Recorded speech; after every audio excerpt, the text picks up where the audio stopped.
Iraqi Prime Minister survives exploding drone assassination attempt. Al-Kadhimi went on to Twitter moments after the attack and called for calm and restraint from everyone. "Thank God, I am fine and among my people." He tweeted on his official account that he called the attacks cowardly, saying that they work against a better future for the country.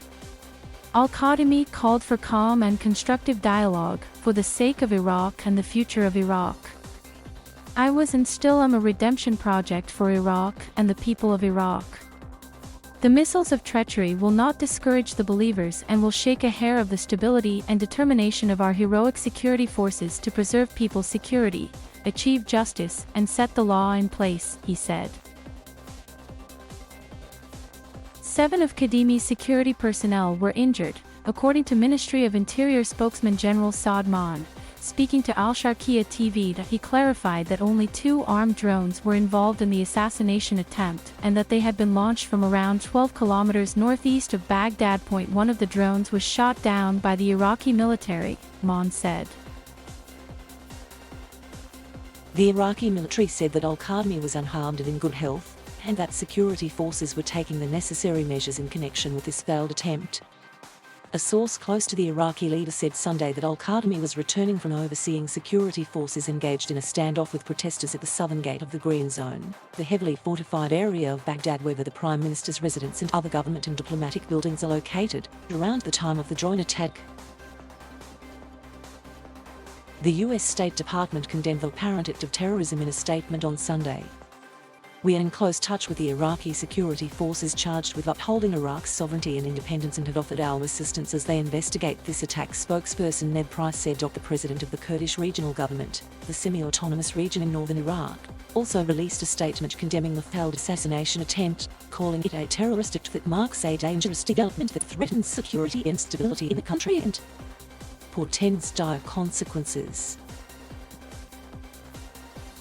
"I invite everyone to exercise restraint and calm down," KRG President Nechavan Bahrani in a statement early Sunday. The influential Shia Muslim cleric and head of the powerful Sadrist movement Muqtada al-Sadr called the incident a terrorist act that returns to a state of chaos to be controlled by non-governmental forces, so that Iraq lives under the pain of riots, violence and terrorism, so that dangers and interventions from outside swept it from here and there.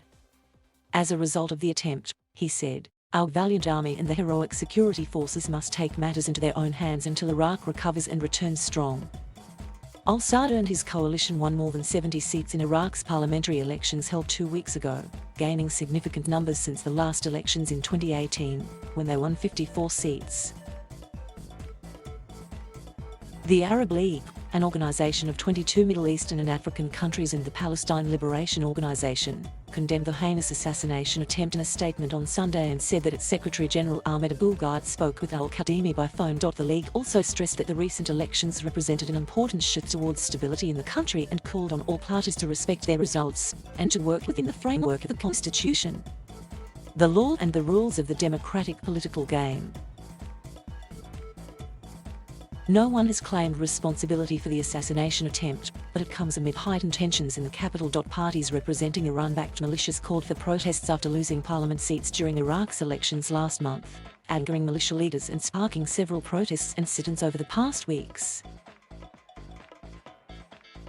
Kataib Hezbollah, one of the most powerful Iranian-backed Shia militia groups in Iraq, denied any involvement in the assassination attempt on the Prime Minister on Sunday, while also questioning the government's take on the attack in a statement released by spokesman Abu Ali al-Askari.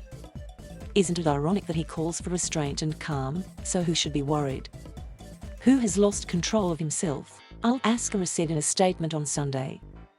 In a no-holds-barred jab at the Prime Minister, al-Askari added, "May God curse you and those who help you." Meanwhile, the Secretary of Iran's Supreme National Security Council Ali Shamkhani condemned the assassination attempt, saying in a tweet on Sunday that the incident must be traced back to foreign think tanks that have brought nothing but insecurity, discord, and instability to the oppressed Iraqi people through the creation and support of terrorist groups and occupation of this country for years.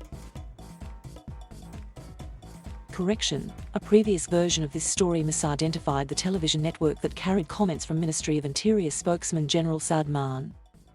It was Al-Sharqiya TV.